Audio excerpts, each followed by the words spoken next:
Hey everybody, Pokemon Trainer Solar coming to you guys with another viewer Pokemon Sword and Shield Wi-Fi battle video. And we are against Mike, yet again. So, finally, the audio is recording properly, and Mike sends out Rhyperior, and I'm like, okay, Rhyperior's elite is usually Stealth Rock, and so for a bit here I was like, well, do I want to go for the attack, or do I want to switch out? Like, I have Scorching Sands and Focus Blast, aka Mach Punch as well, and I'm like, well, what do I want to go for? I don't really have a safe switch into a ground type, so I go for Scorching Sands. I do have the chance to get the potential burn on Rhyperior, which would always be good, but sadly I don't get the burn. Luckily he's not weakness policy either, and he just goes for the Stealth Rocks, and I'm like, okay, I kind of predicted that. Most of the time when you see a Rhyperior lead, it's not the sweeping one, though I have seen it sweep at the start of a game, so yeah. Anyways, then they send out Togekiss, and I'm like, okay. I switched up for Focus Blast.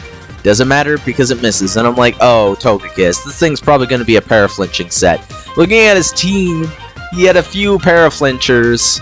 Well, I guess Serene Grace users, I should say.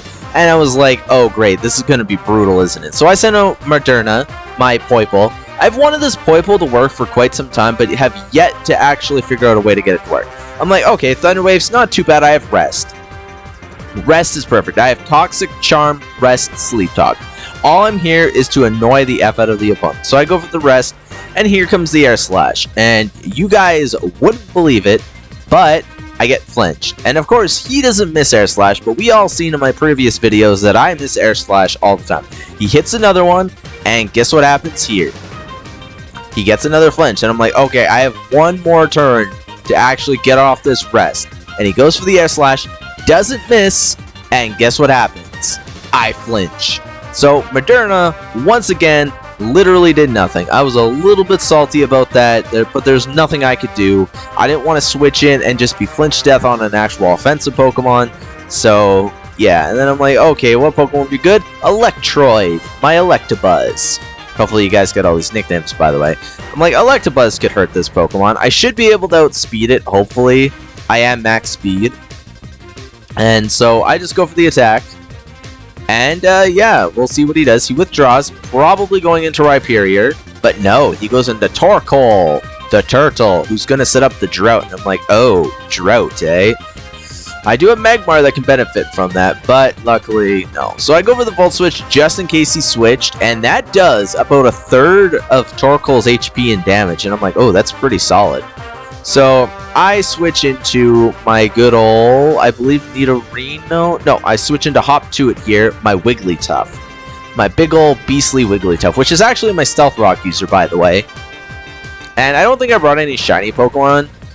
But yeah, Hop to it, you know, my Wigglytuff from my Easter-themed team. Yeah, Wigglytuff can be pretty beastly. I prefer offensive Wigglytuff, but this one isn't bad. So I go for the Stealth Rock. I know for a fact I can outspeed Torkoal. And he's probably like, well, why'd he switch into Wigglytuff? Like, what's Wigglytuff got against Torkoal? And honestly, nothing, except for Rocks, which will damage Torkoal on entry every time it switches in and out. I kind of wish there was like an entry hazard that would do damage when a Pokemon's returned, but not sent out. So then you could have Stealth Rock on the entry, and then one on the return. Kind of like maybe a Pursuit style ailment. Anyways, he sends out something, the Pokemon fan. I'm like, oh, it's Jirachi. It's the paraflinching Jirachi. Okay, great. So we go for the Stealth Rock. We finally get our Stealth Rocks up. A little late. I didn't want to lead with it because, let's be real, a lot of people predict your leads, but they seem to predict my lead when it's not a lead Pokemon, so that's really crazy. And then I have Wish and Protect, so I'm just gonna go for the Wish, try and get some HP back on one of my Pokemon. But here comes the Iron Head, and it does a lot of damage, and I flinch. So once again, I don't get my move off. I'm like, Serene Grace really needs either a nerf or just needs something to happen where it's not as buff and powerful as it is. Because, let's be real, it is extremely painful to deal with. I protect myself just to stall out the turn a little bit. I know I'm going to faint, but I just wanted to delay the inevitable, you know, get that 10-minute Red Avenue. And then, Revenue. Not Avenue. Anyways, Hop to it's going to be screwed. I don't really have a good switch in, so I'm just going to try and set up the Wish again, but I know I'm going to go down to the Iron Head. So Hop to it. up to its down.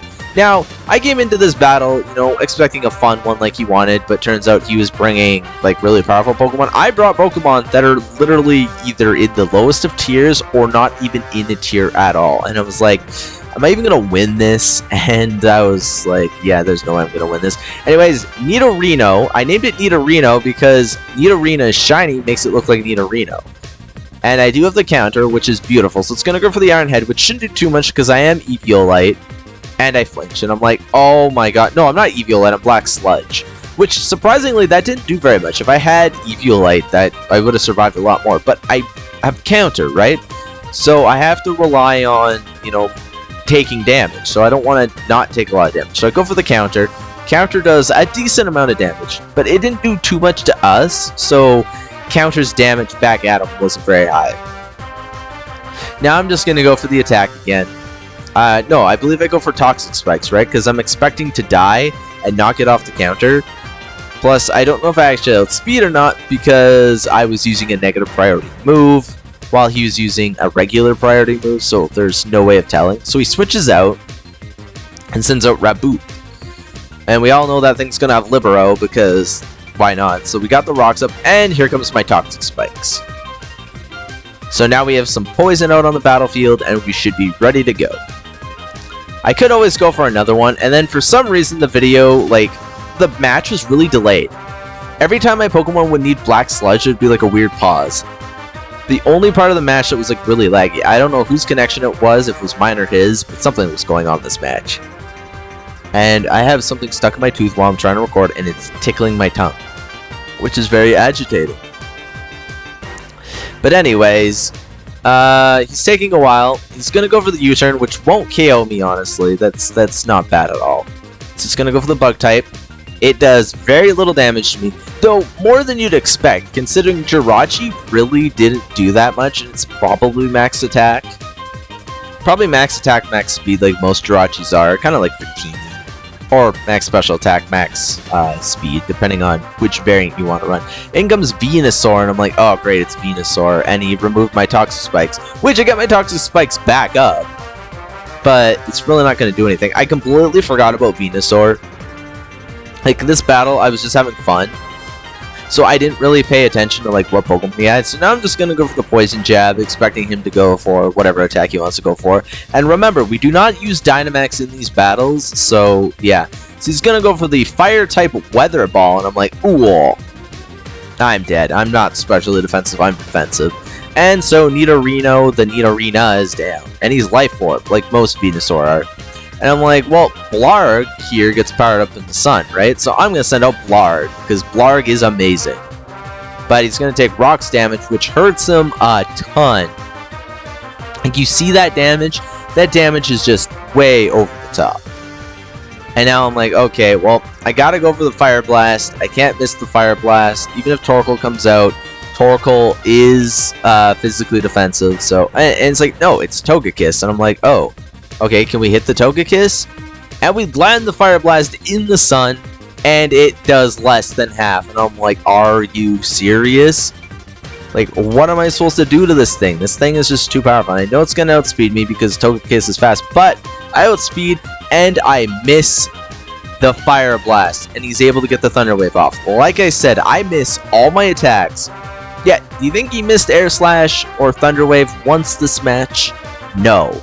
But I miss, like, every second or third attack, and it's insane. And that's like 2-shot, and of course I flinch, and if I didn't flinch, I still had that 10% chance to be paralyzed, and I'm like, oh, great.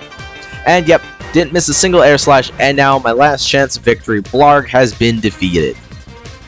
I'm like, well, now I'm going to take care of Electabuzz. Electabuzz is just way too darn tough. So I send out Spyro, my Seadra. Even though I also have Kinker named Spyro. Take some rocks damage, and then I have a very weird moveset on this. One that isn't the best. It's Scald, Ice Beam, Rest, and Sleep Talk. So I have 2 Resto, Chesto, Sleepy Talkies. Actually, no, they don't have Chesto Berry. I think this guy is Chesto Berry, though. I can't remember the item. So he withdraws, probably expecting the Poison or Ice move. He sends out Venusaur. And I'm like, okay. Well, I went for Ice Beam, right? So Ice Beam should do a decent-ish damage to this Pokemon. And it does solid damage. It actually did just as much as the last attack I did to Venusaur did. And that's not even a stab attack either. And the sad part is I can't switch out. I can't risk switching out. That's the issue. There's nothing I can do. But he's going to switch out and bring out the Torkoal because he needs his sun, right? So he's going to set up the sun again. And with the sun, his Venusaur now has Chlorophyll. And, you know, just his Torkoal's also powered up. I go for the Ice Beam, which isn't going to do much. Torkoal's probably specially defensive, and yeah, that does squat. I'm like, I wonder if this thing carries Solar Beam. So I go for the Scald, just to try and get off as much damage as humanly possible, and we actually finish off Torkoal. I was not expecting that to KO in the sun, because I am not max special attack, I am max HP, max special defense. And that thing died. I'm like, woo! Next comes Venusaur, which is now in the sun, and there's not much I could do about it. I just gotta... I only have Electroid left. The only potential I have is to rest Sleep Talk with this Pokemon. It's gonna go for the Giga Drain to get its HP back, and it doesn't matter that I'm max special defense, because guess what? Spyro is down. And I mean down. He's dead. Deader than dead. I'm like, okay, this match is over, right? I have my Choice Scarf Electroid. You know, a good old reference there. Hopefully you guys can get it. And I'm like, oh, what am I going to do here? I have the Psychic. He still has 5 Pokemon, and I have the Psychic. And do I outspeed the Choice Scarf? No. And my Electroid lives on 21 HP, surprisingly enough. Electabuzz actually does have pretty good special defense, so I'm lucky. And then I get the Psychic off, and how much does Psychic do? It actually takes out the Venusaur. I'm like, yay! I was able to take out 2 Pokemon. That's not too shabby at all. And, yeah. So his next Pokemon is the Raboot, and I'm like, oh great, Raboot Day. It's going to take some Solid Rocks damage, knocking him below half. Which is amazing that we actually damaged him that much just via rocks. And actually outspeed with Psychic. And Psychic, will it KO? Psychic actually crits and KOs the Raboot. I'm pretty sure the crit didn't matter, because we are max special attack and it is a 90 base power neutral move. So I don't think it, you know, would have did too bad anyway. But now we're kind of slightly evening the score. Like, I know I'm going to lose at some point, because he's still got Jirachi, Togekiss, and some mystery Pokemon in the back, right? Oh, Rhyperior was still in the back. And I'm like, all I have left is literally Psychic. I'm tied into Psychic. It was the best move because it's neutral against all of his Pokemon. And here comes Psychic. Let's see how much we can do to Rhyperior. And he ate that up. And then he goes for the Earthquake. And I'm like, well, that's the end of Electroid. That's the end of this battle. Yeah, not much I could do about that. So anyways, guys, if you guys enjoyed this video, please remember to leave a like, comment, and subscribe, and I will see you guys all next time for another Pokemon Sword and Shield Wi-Fi battle video. Until next time, guys, look to the sun and stay bright.